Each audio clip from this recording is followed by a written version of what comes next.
Hello, everyone. Thank you for joining me on tonight. I'm going to try and see if it's showing that I'm live. This is my first time using like a streaming service. And so, like, my worst nightmare is that it's not actually like I give my whole life story and then it didn't even record or anything. So, I'm praying that that's not the case tonight. I just want to double check and be sure. Um, Not too good with technology, I must admit. Everyone assumes that because I'm a millennial that I'm just like, a wealth of information about how to do basic computer functions, and that's just not the case. Like, everybody's not gifted in that area. And I'm just here to just let everyone know that if you are a millennial and you are terrible with technology, you are not alone. Okay. I'm probably messing up the technology right now as we speak, but guess what? I'm here and we're going to try to make it work.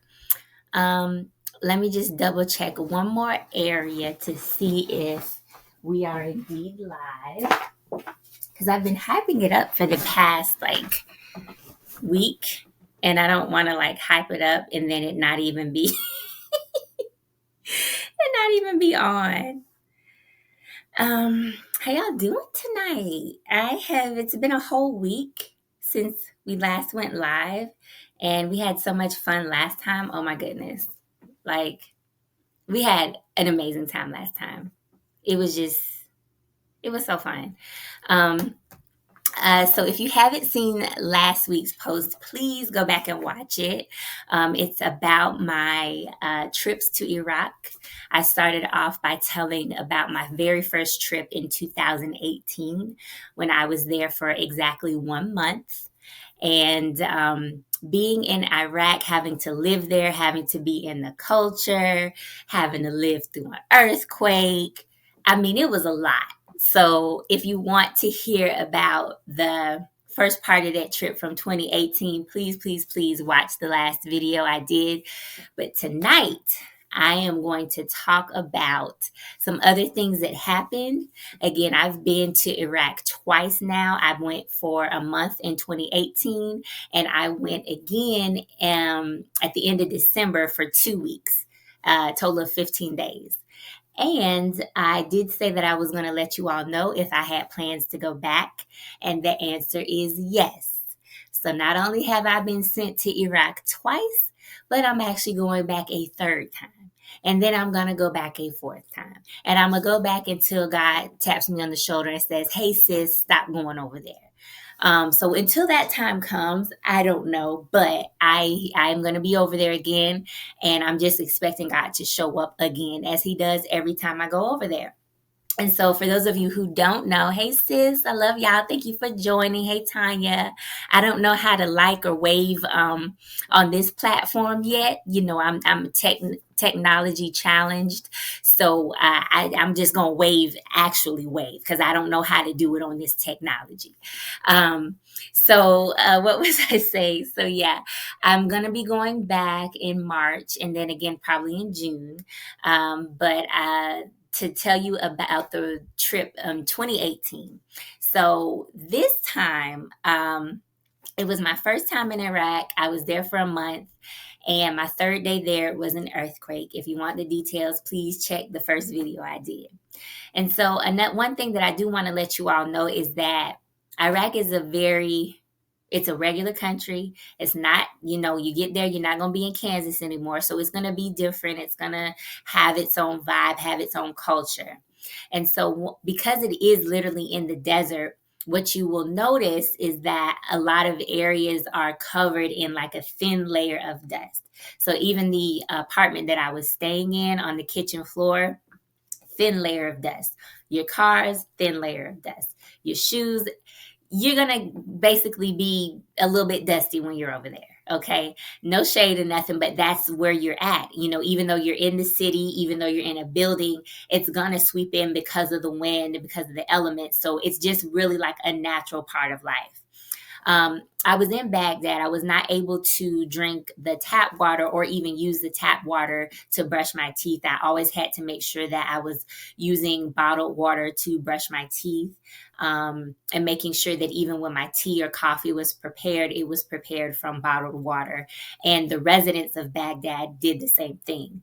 And so that's another reminder. It was another reminder to me that even something as simple as brushing my teeth, when I'm home here in the US, I do that without even thinking about the quality of the water, or if it could make me sick if I swallow just a little bit of the water from the tap, right?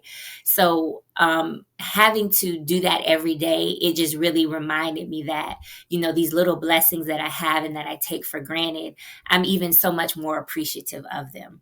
That even if I do accidentally, ingest some of the tap water from my faucet, it's not going to end me up in the hospital. Um, Another thing that I want to share with people just off top, just so you understand a bit more of the country, is that, the people have been through a lot in terms of like this changes in their society, changes in their government. Some of them are old enough to have lived under the previous regime where Saddam Hussein was the president, and they had to basically live in fear all of the time. It was very hard back then for people to even trust their own neighbors, because you could be having a conversation. Maybe you make one small complaint about the government or the president, just in jest, just maybe as a joke. And then the next thing you know, there's a knock on your door in the middle of the night and no one ever hears from you again. So there's still this kind of air of distrust amongst people. And especially if you are not necessarily from there, you're more of an outsider coming in, or you're a transplant there, simply because, and it's nothing personal, it's just that culture has been kind of influenced by, not being able to trust anyone, even if they're your neighbor or a close friend, just because of that is, how they had to live for so long. And so now there's a new generation. I believe the statistics say, and I don't want to get this wrong, but I read it a number of times, but basically the majority of the society is between the ages of 18 and 24. So Iraq is a very, very young country. And the group of the young adults now, they didn't live under the previous regime. They've only heard stories about it. They've only heard like secondhand accounts of how it was. So they're kind of in a space where they're living in the time where they know what it's like to have freedom, and they know what it's like to express themselves. And when I tell you, they are very proud and happy to do that. And it's just like it's a different energy that has taken over the city and has taken over the culture. And so young people are very much involved in leading change there. And it's really interesting to see. Now, because I came at the end of 2018, of course, I don't know what it was like before. I only know what I saw there. But of course, I was also able to talk to my friends and my colleagues that were there and that are from Baghdad, and they were able to explain to me and give me kind of a holistic view of how things have changed and how things used to be. So it's always interesting, and I find myself when I do travel that I always prefer to just go and stay with someone who's from there. Whenever I go to a new country or somewhere, I really don't like to go to the tourist areas. If it looks like too Americanized or too just familiar, I'm just like, no, take me to where's the locals' favorite spot.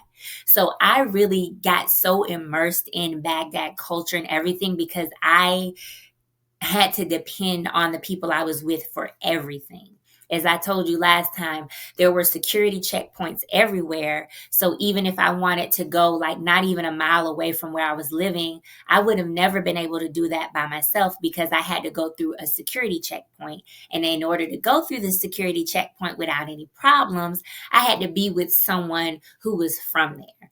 Just so, and again, now that I'm talking about it, I don't know that that was like such a hard and fast rule, and it maybe was more of a precaution in terms of the people I was with because they didn't want anything to happen to me. But either way, I didn't have permission to just go out and do what I wanted. Could I have, if I wanted to sneak out or something? Absolutely. Would anything have happened to me? No. It definitely was not like an active war zone, which is like the image that's implanted in everyone's head when they think about Iraq or they think about Baghdad. So I could have, maybe snuck out, but I wasn't going to do that. I didn't, at that time, I hadn't even really started Arabic classes yet, and it just wasn't smart. So again, I don't know if I really had to be with other people when I had to go through this security checkpoints. But look, I wasn't there trying to play around, mess up, ask no questions. Next thing you know, I'm on the news somewhere. So I didn't want that to be my experience. I have no problem submitting to authority and just doing as I'm told, and that's what I did. So even though my movement was very much limited, I still tried to get as much out of the experience as I could. Now, I had to work while I was there. And for those of you who don't know, I'm a consultant. I consult for different companies, particularly countries that have a presence, like an international company. They have operations all over the world. And I guide them to make sure that their human rights practices are on point, that they're not just saying, oh, we care about human rights. We're a great company. We got our ESG factors together. No, I come in and make sure that they actually are able to back it up and support it through their policies and programs. And I know that sounded real corporate, but I just finished working a few minutes ago. So I'm sorry if a little bit of that is bleeding into this. So I had to work while I was there. That's the reason I went. And while I was working, so many people approached me throughout the course of the day that were just interested because I was a new face. I just stood out. And there was one person in particular, and it, as luck would have it, right? There's a conference for law enforcement going on right in the office next to where my office is, because I was working in a building, but it leased out its office rooms to different companies. So I was in the office I was working in, and then right next to me was a shop that sold like goods and everything. By the way, that shop was owned by Christians. And I will tell you, because honey, those people that ran that shop was super saved. And I was like, thank you, God, good looking out. So I will tell you about them in a little bit, because they really blessed me.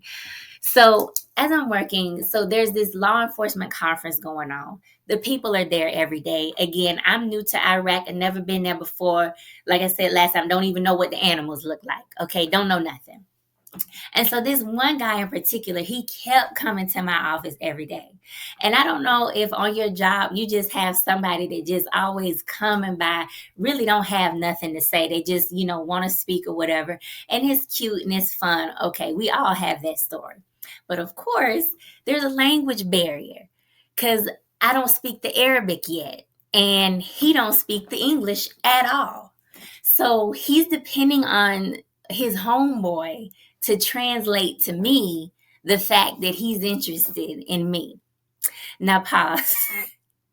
It's one thing to try to flirt with someone in another language, but then it just hit different. Okay, when you got to rely on a translator to help you flirt. Because it went a little something like this, y'all. And I'm just saying, Iraq, I have so many stories about Iraq, but this was one of them. So he's telling his friend that he wants to talk to me and this and that and the third. And I'm a Christian. I'm like, okay, Jesus, whoever you send my way to want to get this good gospel, send them on in.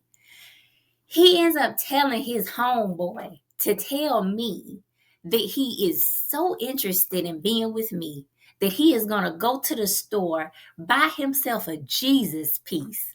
Come on, somebody. He is going to buy himself a Jesus piece and wear it on his breast. This was the exact translation. Okay, he didn't say Jesus piece. That's me. I'm a little hood. But a chain with the Jesus, with the cross on it. So, and I'm just sitting here thinking, one, that's very honorable. That is very honorable. And I really appreciate you, brother. I don't know what your name is. I don't know what you're about. But I appreciate that you recognize the God in me so much so that you would commit to doing that. Okay. Number two, I low-key think he was dead serious. Like, I really think he was literally about to convert to Christianity. And so I'm sitting there like, well, I don't know what to do, because I have to depend on his homeboy to translate, and like we got to say the Lord's Prayer. Like, how do what's the protocol for this when someone's flirting with you, but also may low key want to convert to Christianity in another language? Like, that's just a lot going on, right? Thirdly, and I know, the translation was a little bit rough, but the fact that he said he was going to wear that Jesus piece on his breast, just, it's just, and I'm just sitting there like, God, I told you I need a camera crew today. Because this kind of stuff would only happen to me. Right. I still don't know what his name was. Like, we didn't get to that part. He just came in like guns blazing, just trying to get with me, trying to translate his love for me. I don't know what his name was. I don't even know if we got to that part. All I know is we was in the middle of Baghdad. I'm pretty sure he wanted to convert to Christianity, and he wanted to wear a Jesus piece on his breast. So, long story short, I'm sorry, I don't know what his name was. I just, I remember being like, okay, well, I usually am really good at evangelizing and talking to people about Jesus, but there's a lot of other elements going on right now. And I just really, if he's serious, we're going to get him the gospel. And if he's just doing this to try and flirt, then God help him. Maybe somebody else need to share the gospel with him, get him saved. I don't know. But it's just one of those situations where you're just like, I was still in amazement because he didn't know anything about me. He didn't know really my history or background or whatever. Again, there's huge language barrier. But whatever I said, I was able to let him know that when I was a Christian. And so even with that, there's always a way to get the word out about what you're doing and who you represent. So again, the brother was probably just trying to get a date or a phone number, but for him to say that, and then to not only say that, but this culture is one in very much, you have to, be careful what you say. You can't really, it's very taboo to be talking about joining another religion. And so it dawned on me after the fact, of course, right? Hindsight is 2020, that he not only said this to me, but he said it in the presence of someone else. And so I do know, even my recent trip to Iraq, I had a situation where a lady, she invited me to church. She just assumed I was Christian. And she has an Arabic name. And so I was telling one of my other coworkers that, hey, this person I just met, she invited me to church. I'm really looking forward to going. And he was like, you probably don't want to really tell anyone that, because if other people know that she's Christian or that she has converted to Christianity, there could be a lot of problems for her family. And I remember feeling so bad because, of course, I would never want to get anyone in trouble. But it just so happened that this lady who had invited me to church, she hadn't told anybody she was a Christian. And I didn't realize that until I was almost about to leave, because another person asked us how we met, and she made up a story about, oh, she was in the bathroom fixing her hair. And so again, we're so used to openly talking about, church or whatever, and, the fact that we're Christians, but we also have to be mindful that when we're in other places, it's not safe for them to do that. It's not safe for them to always be so open and candid about what they believe in, unfortunately. So I say that to say, for this guy that was trying to flirt with me, for him to be able to say that, he was going to wear a cross on his chest, like, that was a big deal, in hindsight. Of course, in the moment, I didn't really put two and two together.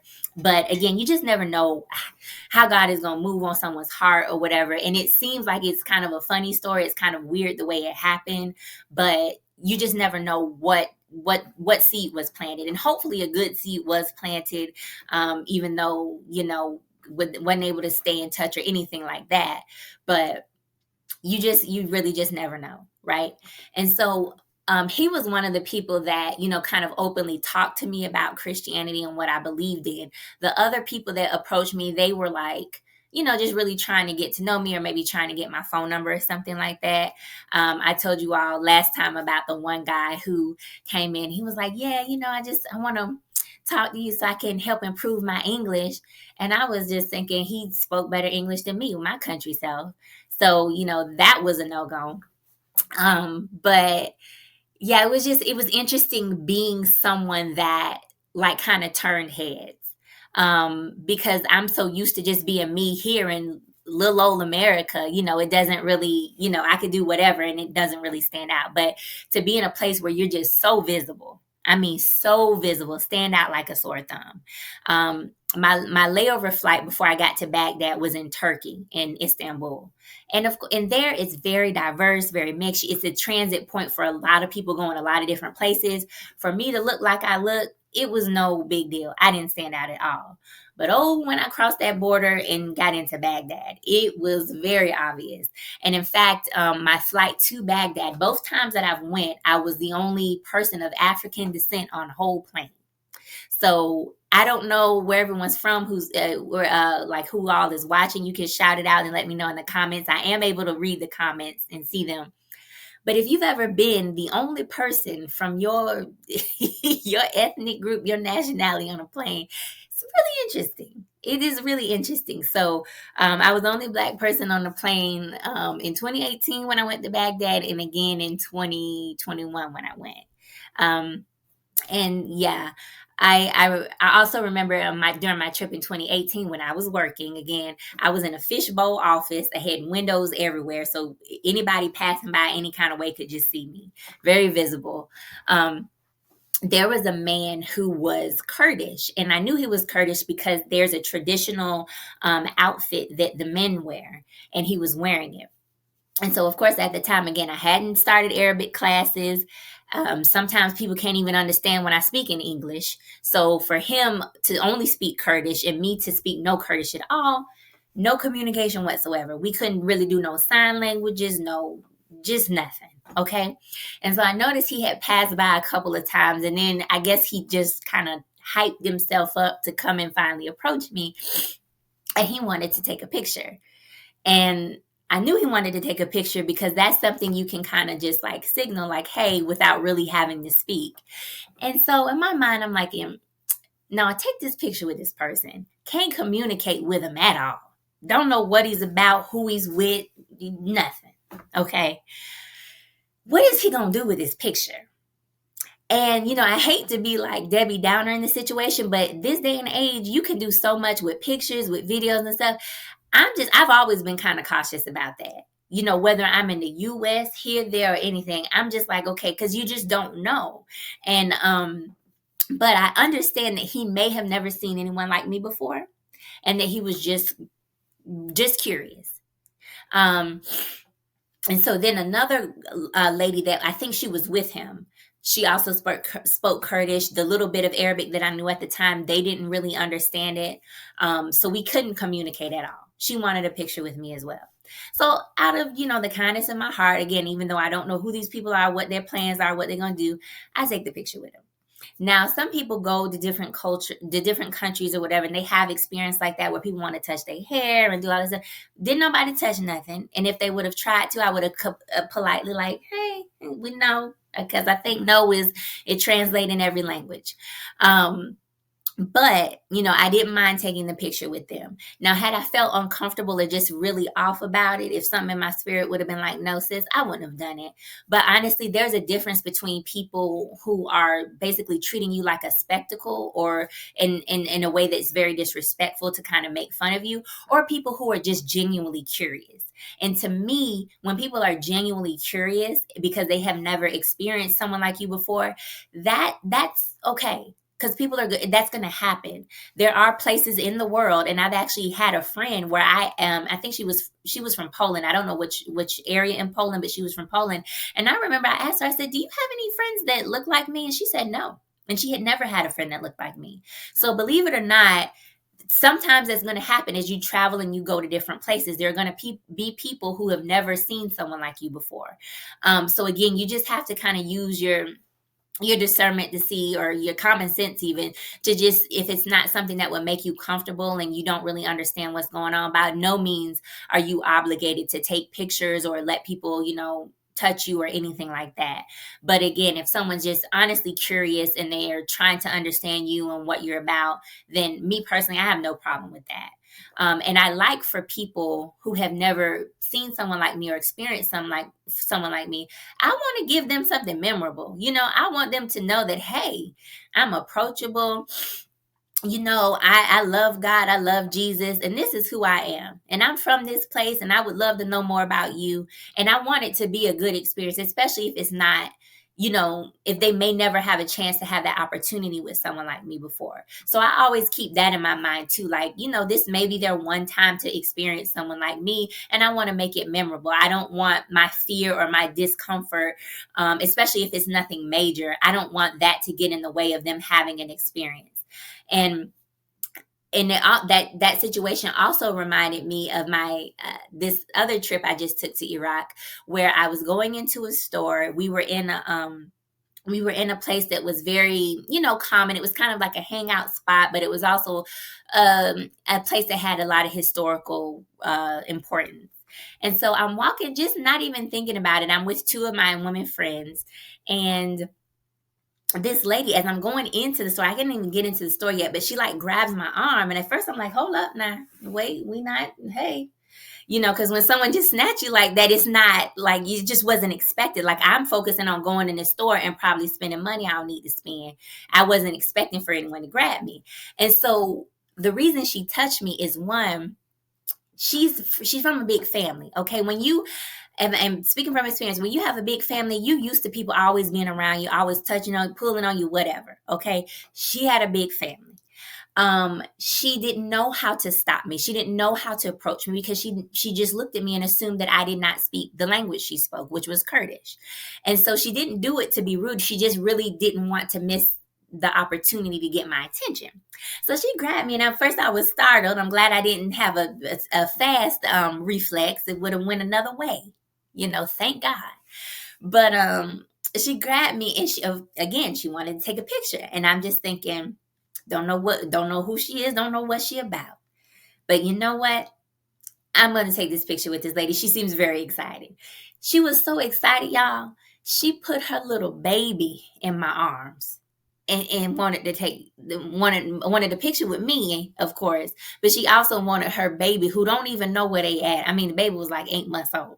Baby didn't even know what was going on. She wanted a picture of me and the baby as well.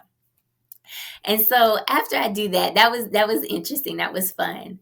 So then there's these two girls, probably like 6 and 8. And y'all, if I could describe the look on their faces when they saw me, I mean, they just kept staring, and they had their mouths open, like literally like this, right? But it was just such an innocent and pure just look. And they didn't follow me because now at this point I'm inside of the store, but they didn't follow me around. But I would stop somewhere and look at something, and then I would turn around, and they were like trying to follow me, but not make it obvious they were following me. And I regret that I didn't do this, but I should have gotten a picture of that, because with their expression and them, just the way they were looking at me, you could tell without a shadow of a doubt. And again, not because I'm so big and grand or everything, but they had never seen anybody like me. And they didn't even understand how to express that, how to express the fact that this person is here. I've never seen someone like that before, and she looks so different. And so all they knew to do in their little heart of hearts was just look and just stare.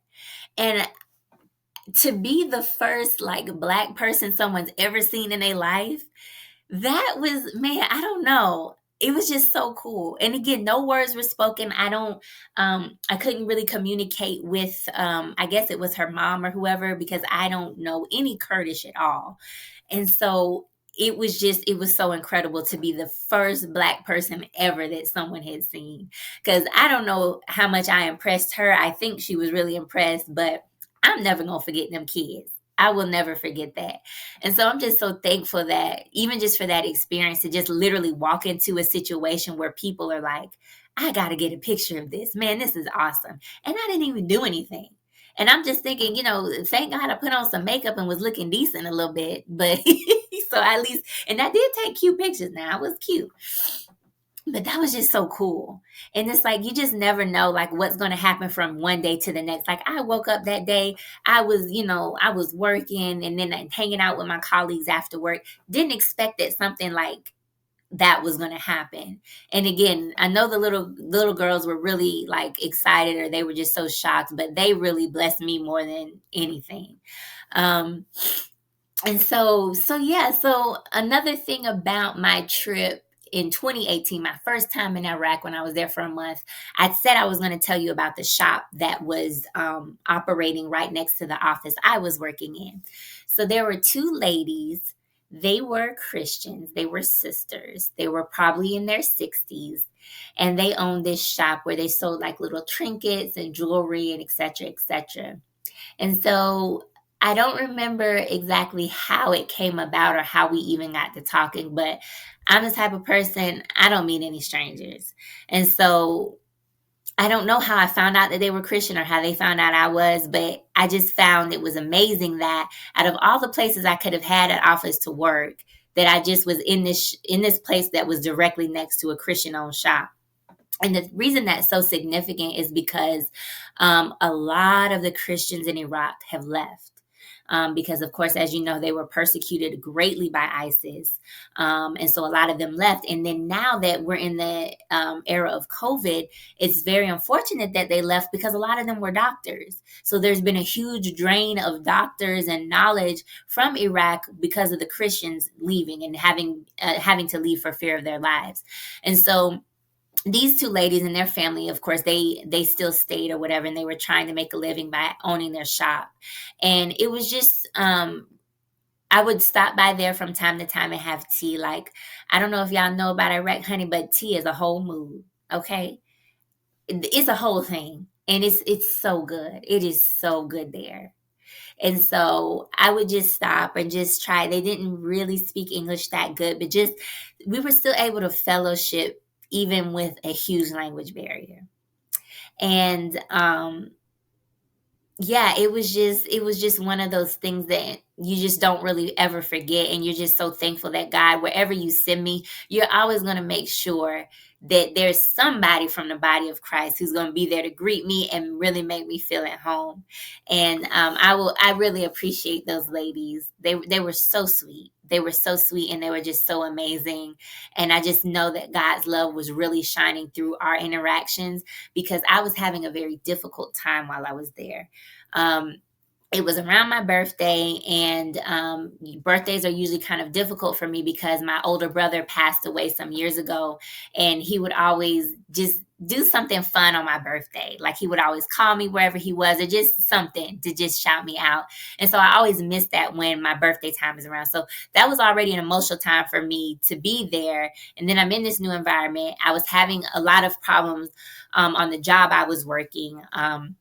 In retrospect, I just really was not being treated fairly in terms of pay, not only how much I was getting paid, but when I was getting paid, because they just wouldn't pay me on time, which it sounds crazy, but I remember thinking, like, why do I have to keep telling them to pay me on time? Like, that should go without saying. Um, so I had that going on. And then, while I shared some experiences tonight about how amazing it was to be a new face, to be a Black woman in a predominantly, Arab country, it was not always easy, because you don't know if people are approaching you because of what they've heard about people who look like you. You don't know if they're trying to get something from you because they're just assuming that that's what you do. And so it wasn't always like a walk in the park. It wasn't always like I said, I shared the memorable experiences, but it was really uncomfortable at times. And again, just not ever being able to know if that's the reason you're getting approached, or that's the reason people are staring at you. You can't read their minds, and they're not going to tell you. So it wasn't always as comfortable, to be in that situation. So there was a lot going on. And and through it all, God kept me. He strengthened me. And it's so much so that even though I was having a difficult time during the month I was there, that by the time he put on my heart that I needed to go back, I was like, okay, I'll go back. Just keep me safe, keep me secure, and just make this next trip, make it better. And Lord, when I tell y'all, he blew my mind with this most recent trip when I went back to Iraq. Sorry, I can't tell you all tonight. We're going to have to do another round. But he literally kept his promise, because I was just so sad by the time I was done with the trip, and just how everything was going on with my job and how I was being treated, that I really left there. Like, I had my experiences or whatever, but I left there like, I am never coming back. I'm never coming back. I'm out here risking my life, and I'm just never coming back. This is crazy. And so by the time, like I said, that I had been in prayer, and I really, believed that God wanted me to return, of course, under totally different circumstances and not with that same company. Thank you, Jesus. Okay. Come on, upgrade. um I was just like, okay, well, let's do it, but just promise me it's going to be better this time around. And he kept his promise, y'all. I'm so excited to tell you about it. We'll probably just be here same time next week. I figured out the technology, so I'm excited to use that again. And yeah, we're gonna talk about it. I just want to check if anybody had any questions. Oh, I thank y'all for tuning in. But yeah, God kept me. He kept me. He kept me. And one last thing I want to share with y'all about Iraq. They have a whole KFC, y'all. And I'm talking their KFC, the one I saw on my most recent trip, it looked like a palace. Okay. I didn't eat there on my second trip, but I did have KFC on my first trip. Nothing to really write home about. I prefer the homemade Iraqi food more than anything. And the chicken, the KFC chicken there did taste different when I had it in 2018. Um, and they actually eat it so much there that they call the Arabic word for chicken is dijaj, but they actually call chicken, like fried chicken, they call it Kentucky, because they have KFC there. So just so you know, like, KFC is literally everywhere. If they got it in Baghdad, if they got it throughout Iraq, honey, KFC is literally everywhere. So I don't know if you all are planning to go there anytime soon, or if God sends you like he sent me, but just know that if you like KFC, you'll be able to find some in Iraq. So again, thank you all for tuning in. I'll be with you again next Saturday, 7 p.m. Eastern Time. Bring a snack, bring a friend. Check out the book Relatable God on Amazon. Remember, it's not just a book, it's a movement. Oh my God, I'm being such like the influencer with all the promos and tags. But yeah, just keep supporting the page, sharing the content. And I can't wait to finish telling you the rest of my story, because again, everything I pretty much told y'all these last two sessions have been about my first trip. But this second trip that I just came off of, yeah, I can't wait to tell you. So I love y'all so much. Thank you for watching. Y'all stay blessed.